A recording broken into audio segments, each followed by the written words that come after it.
안동 해피데이 5.17 전도안동 주일 6부 예배로 드립니다. 물론 예배 형식은 저희가 오후 찬양 예배 형식을 그대로 따르긴 하지만 그러나 6부로 이름을 바꿔서 오늘 예배 드리는데 6부 예배에 새가족 22명이 참석을 했습니다. 한번 일어나시면 우리 환영하고 싶은데 인도한 분들과 오늘 처음 오신 새가족들 그 자리에서 일어나시면 박수로 환영하겠습니다. 네, 감사합니다. 네, 앉으시고요. 새가족들이 앞으로 교회 안에서 정말 잘 적응하고 정착하고 또 이 믿음의 세계, 말씀의 세계, 은혜의 세계가 있는데 새로운 세계를 체험하고 그래서 누구보다 예수님을 사랑하고 하나님을 사랑하는 믿음의 사람들로 변화될 수 있기를 바라며 또 우리 온 성도들도 그렇게 기도해 주시고 또 함께 손잡고 믿음의 길을 걸어갈 수 있도록 최선을 다해 주시기를 바랍니다. 오늘 참 많은 분들이 애를 썼습니다. 또 날씨도 오늘 참 덥네요. 그럼에도 불구하고 뭐 안내 또 주차 또 뭐 선물 그 접수 또 선물 또 수령하는 데 돕고 뭐 정말 많은 분들이 애를 쓰고 수고하셨습니다.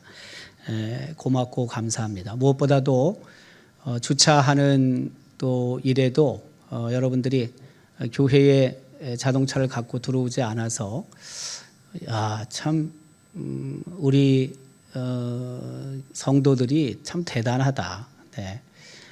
막 주차 공간이 너무 많이 비어 있어가지고 오늘 주일이 아닌 것 같은 느낌이 들기도 하고 여러분들이 다 그만큼 우리 새가족들을 배려하는 마음으로 오늘 교회 안에 주차를 안 했는데 또 어디 또 해놨다가 또 티켓을 먹는다든지 뭐 그런 게 아닌가 염려가 또 되긴 되네요. 어쨌든 모든 분들이 협력해 주셔서 감사를 드립니다. 간단하게 집계가 나왔는데 1부 예배는 15명, 2부는 164명, 3부는 228명, 4부는 55명, 6부는 20명, 그리고 5부는 20명, 그리고 6부는 22명입니다. 그래서 오늘 1부부터 6부까지 안동 해피데이 5.17에 처음 나와 예배 드린 분들이 어른들은 총 504명입니다. 다음 세대 교회는 새싹교회는 7명, 꿈나무 교회는 15명, 새순교회는 23명, 비전토교회는 19명, 그리고 하늘청정교회는 10명인데요. 합치면은 74명이 되고요. 총 578명이 교회에 나와서 예배를 드렸습니다. 우리 새가족들이 뭐 한 번만 또 출석하고 나오지 못하는 새가족들이 있긴 하지만 그래도 어쨌든 기왕 첫 발을 디뎠으니까 앞으로 믿음 안에서 함께 천국을 향해 길을 걷는 순례자의 삶을 살기를 바라고 또 여러분들이 계속 우리 새가족들의 정착과 또 믿음의 성장을 위해서 기도해 주시면 좋겠습니다. 교회 소개 동영상을 봤는데 여러분 다 외우겠습니다. 제가 보니까 뭐 1부, 2부, 3부, 4부까지 예배 드려서 또 오후 찬양 예배 온 분들은 2번을 최소한 보는 거고 또 어떤 분은 전도 대상자가 있어서 또 다른 예배 한 번 더 참석했다가 이 자리에 있으면은 3번을 우리 교회 소개 동영상을 보는 거거든요. 아마 다 외울 것 같은데 그래도 또 시간이 좀 지나면 또 잊어먹습니다. 네, 우리 교회 전체 히스토리를 6분 만에 저게 6분짜리 동영상이에요. 6분 정도에 여러분들이 요약할 수 있다는 것은 또 감사한 일이기도 하죠. 네. 오늘 우리가 읽은 이 하나님의 말씀은 특별히 사도 바울이 고린도 교회에 편지하면서 사람들이 전도를 미련한 것으로 생각한다. 그렇게 기록하고 있죠. 21절인데요. 하나님의 지혜에 있어서는 이 세상이 자기 지혜로 하나님을 알지 못하므로 하나님께서 전도에 미련한 것으로 믿는 자들을 구원하시기를 기뻐하셨도다. 이 말씀은 다른 게 아닙니다. 사람들이 볼 때는 예수님을 전하고 하나님을 전하는 전도를 대단히 미련하고 오전 예배 때도 여러분들에게 이야기했지만 어리석은 것으로 생각한다. 근데 정말 전도가 미련한 것일까? 전도가 정말 어리석은 것일까? 요즘 미국 교회는 젊은 층들이 다시 회복되는 그런 기회를 맞고 있다고 태평양을 건너서 소식이 전해집니다. 우리는 지금 젊은 층들이 자꾸 사라지잖아요. 그런데 미국 교회는 오히려 젊은 층이 코로나 이후에 하나님의 교회로 많이 들어오고 있다. 특별히 그 팬데믹 이후 수년 동안은 굉장히 정체 상태에 있었지만 그러나 요즘은 대학생들뿐만이 아니라 젊은 층의 부흥이 이루어지고 있다. 이게 여러 조사의 공통적인 결과입니다. 미국 교회에. 제가 어제 한 신문 보도를 봤는데 그 팬데믹이 있고 코로나가 있고 얼마 기간 동안에는 그 대학교 캠퍼스 전도가 완전히 황폐화됐었다는 거예요. 예를 들어서 캠퍼스 안에서 전도를 하는데 10명 중 9명은 예수님을 전할 때 전도할 때 거들떠 보지도 않고 그냥 지나갔다는 거예요. 10명 중에 9명. 이거 1명 정도는 그래도 멈추어 서서 그 전하는 사람과 대화를 한 거예요. 그 예수님 전하는 걸 들은 거예요. 복음을 전한 거예요. 근데 그 수가 10명 중에 1명밖에 안 됐다는 거예요. 근데 요즘은 그 수가 확 올라갔대요. 제가 어제 본 신문 기사거든요. 뉴욕 같은 경우에 뉴욕에 있는 여러 대학들이 있는데 그 대학교에서 캠퍼스 전도를 하는 그 전도자들의 공통적인 의견이고 이야기고 집계예요. 몇 퍼센트 정도 올라갔냐면요. 10명 중에 3명 정도가 들으려고 한대요. 이전에는 1명도 들을까 말까 했단 말이에요. 근데 지금은 한 3,000명 정도 붙잡고 내 말 좀 들어봐라. 예수님을 전하는데 그중에 1,000명 이상이 어쨌든 서서 예수님에 관한 이야기를 들었다는 거예요. 여러분, 전도가 굉장히 중요한 것입니다. 우리는 그런 생각을 많이 합니다. 예수 그리스도의 이름을 전하는 것, 하나님을 전하는 것, 예수님만이 유일한 구세주가 되신다는 것을 전하는 것, 그것이 이 시대에 과연 사람들에게 붙잡아 놓고 이야기하는 것이 과연 맞을까? 전도지를 가지고 거리에서 예수님이 유일한 구세주다. 예수님만이 우리를 구원하실 수 있다. 우리는 죄인이고 그리고 우리를 구원할 수 있는 유일한 길은 예수를 믿는 길이다. 라는 전도지를 사람에게 전해줬을 때 과연 그게 효과가 있을까? 그렇게 생각하는 사람들이 많습니다. 오늘날 전도는 사랑을 실천하고 봉사하고 이웃을 섬겨야지 되지. 그 예수님 이름 전하는 게 뭐 그렇게 큰 효과가 있을까? 파워가 있을까? 그렇게 생각하는 사람들이 많습니다. 사랑을 실천하고 섬기고 봉사해서 자연스럽게 이슬비에 옷 젖듯이 하나님의 사랑, 하나님이 전해져야지. 그러다 보면 어느 순간 그들이 하나님의 교회에 나오겠지.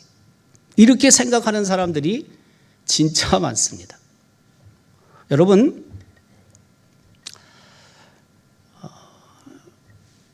교회는요, 당연히 이웃을 섬기고 봉사해야 되고 사랑을 실천해야 되긴 하지만, 그러나 그거 가지고 전도가 되는 게 아닙니다. 지금 선교 혹은 전도의 관이 너무 많이 약해져 있어요. 약해져 있어요. 이슬비 옷 젖듯이 사랑을 실천하고 섬기고 봉사해서 결국에는 나올 때까지 기다린다. 그렇지가 않습니다. 사랑은 실천해야 하고 이웃을 섬겨야 하고 봉사해야 되는 건 맞지만, 그러나 동일하게 예수 그리스도의 이름은 반드시 전해져야 합니다. 예수님이 구세주라는 사실을 반드시 증거해야 합니다. 이 두 가지가 함께 가지 않으면 예수님은 전해질 수도 없고 능력도 나타나지 않습니다. 굉장히 소극적이 되는 거예요. 그래서 전도하는 일에 얼마나 소극적이 되는지는 몰라요. 교회들이 전도 안 하는 거예요. 총전도주의를 하자고 해도 안 하는 거예요. 물론 그 교회가 성도들이 정말 그리스도인답게 하나님의 백성답게 칭찬 듣고 모두가 다 그리스도의 향기를 드러내고 롤모델이 되면 그걸 보고 나오는 사람이 있긴 있겠죠.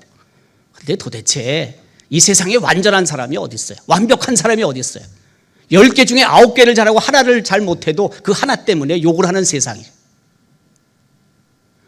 내가 잘못하고 내가 좀 부족해도 내가 섬기고 봉사하며 사랑을 실천하면서도 또다시 예수님의 이름은 강하게 전해져야 되는 거예요.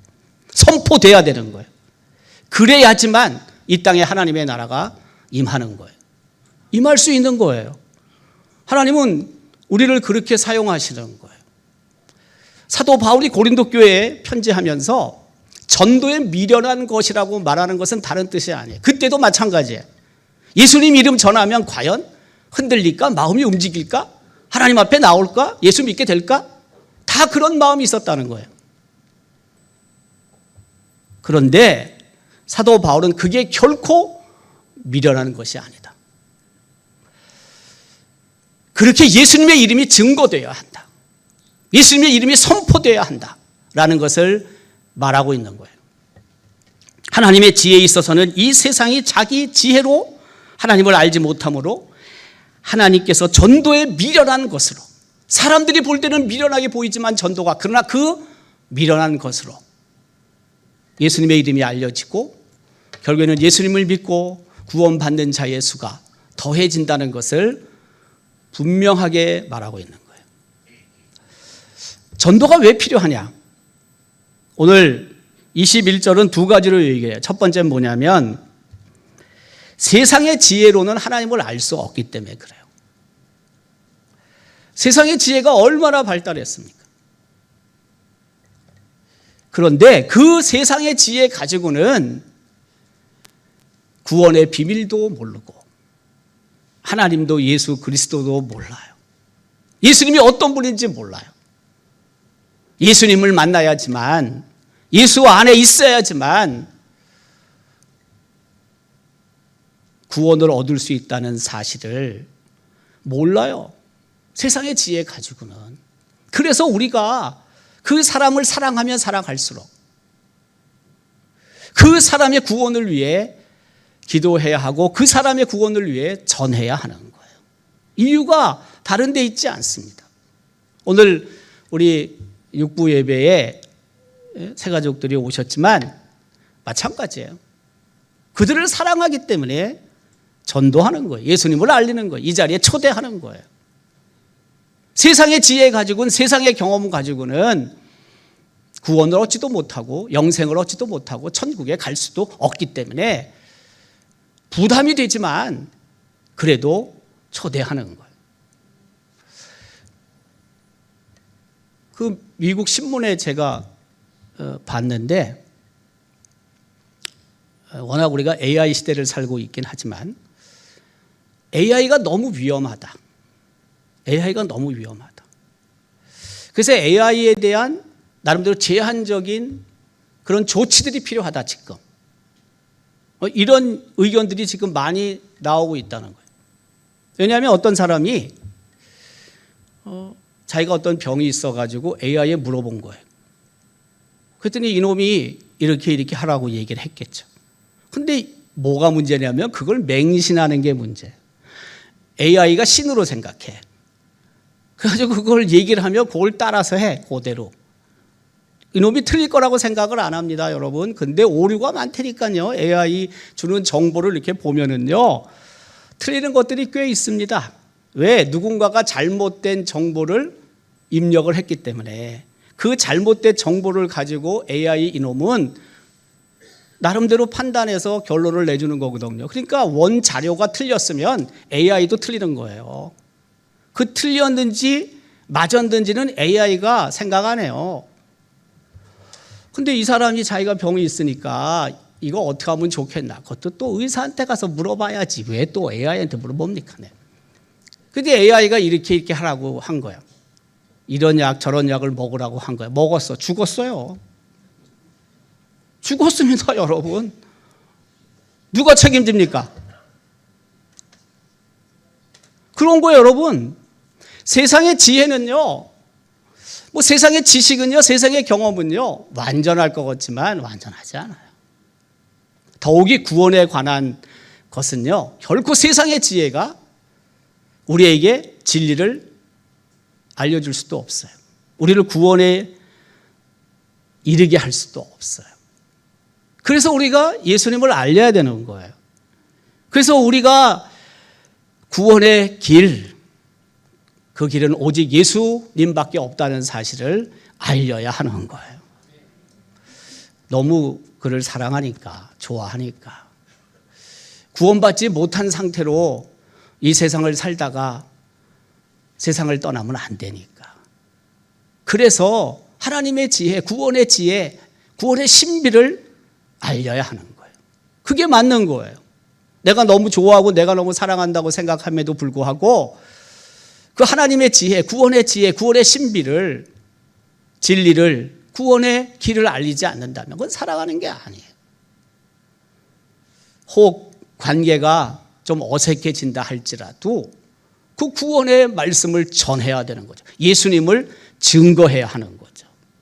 두 번째로 우리가 전도해야 되는 이유가 있어요. 그것은 뭐냐면 21절에 그렇게 기록하잖아요. 하나님께서 전도에 미련한 것으로 믿는 자들을 구원하시기를 기뻐하셨도다. 전도를 하나님이 기뻐하시기 때문에 그래요. 전도는 생명을 잉태하는 거예요. 그리고 전도는 출산하는 거예요. 해산하는 거예요.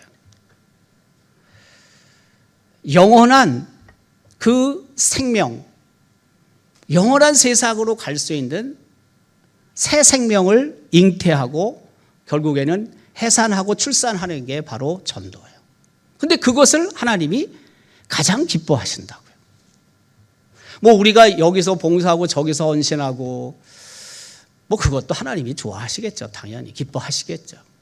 왜? 그런 헌신과 봉사를 통해서 하나님의 나라를 든든히 세워가고 또 하나님의 교회가 그 하나님의 이름을 높여드리는 그런 신앙 공동체가 될 수 있잖아요. 당연해요. 그거는 우리가 이런 모양 저런 모양으로 봉사하고 헌신하는 것 하나님이 기뻐하실 수밖에 없어요.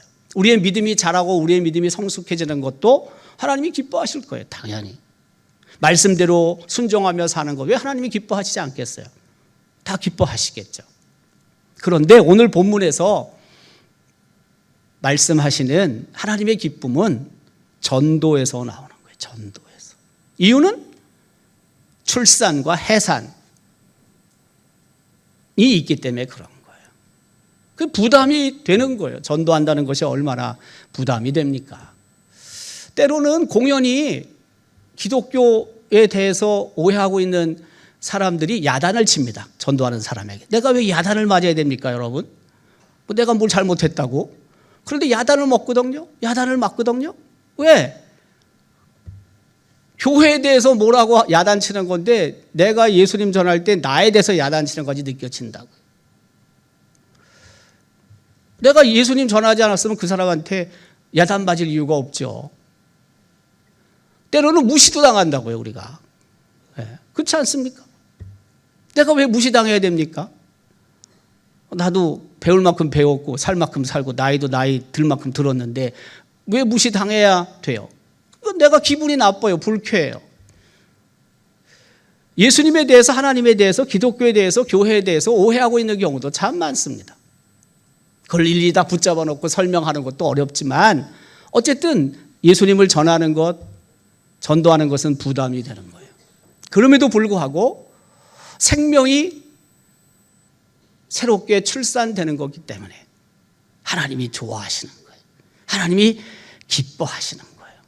그래서 우리는 오늘 이 육부 예배에 22명의 새 가족을 초대한 거예요. 초청한 거예요. 그게 하나님이 기뻐하시는 일이니까, 무엇보다도 하나님이 좋아하시는 일이니까 우리가 초대한 거라고요. 하나님께서 우리 교회를 지금까지 그렇게 사용하셨습니다. 지난 117년 동안 이 땅에 복음을 전하는 일을 위해서 하나님이 우리를 사용해 주신 거예요. 예수님이 다시 오시는 그날, 이 세상의 끝이잖아요. 예수님이 다시 오시는 그날이 끝이에요. 근데 그날까지 우리가 정말 하나님을 기쁘시게 하기 위해선 다른 게 없어요. 예수님을 알리는 거예요. 선포하는 거예요. 예수님 그 이름 자체에 능력이 있기 때문에 하나님을 전해야 되는 거예요. 하나님의 이름 자체에 능력이 있기 때문에 우리는 하나님을 선포하고 예수님을 전하는 일을 끝까지 해야 되는 거예요. 만약 그걸 우리가 하지 않는다면 사실 교회는 별로 의미가 없는 거예요. 문 닫아도 돼요. 그 일이 점점 힘들어지면 힘들어질수록, 어려우면 어려울수록 우리는 더 앞장서서 해야 되는 거예요. 그것을 하나님이 기뻐하시고, 그리고 세상의 지혜가 아니라 하나님의 지혜로만 구원의 진리를 알 수 있기 때문에 그 구원의 진리를 선포해야 하고, 구원의 복음, 핵심인 예수님을 알려야 하는 거죠. 오늘 또 우리는 그 일을 한 것입니다. 하나님이 우리에게 원하시는 일, 예수 그리스도가 우리에게 지상명으로 주신 일, 그 일을 우리는 또 오늘 한 것입니다. 당연히 해야 될 일이지만 또 한편으로는 모두가 애쓰고 수고했으니 하나님께서도 정말 좋아하실 거라고 저는 생각합니다. 오늘 육부 예배에, 오후 찬양 예배에 나온 우리 새가족들도 세상의 지혜로는 구원의 진리를 알 수 없다. 구원의 신비함을 알 수 없다. 오직 하나님의 지혜로만 그 구원의 길로 갈 수 있다. 뿐만이 아니라 예수 그리스도만이 오직 유일한 구세주다 라는 사실을 분명하게 마음에 품고 앞으로 삶의 자리에 하나님이 주인이 되시고 또 예수님이 주인이 되시고, 더 나아가서 우리 온 성도들도 복음을 전하고 예수님을 증거하는 일에 5.17이 끝났다고 해서 끝나는 것이 아니라 우리의 호흡이 멈추는 순간까지 그리스도를 전하고 복음을 전하는 믿음의 사람들로 살아갈 수 있기를 주님의 이름으로 기원합니다.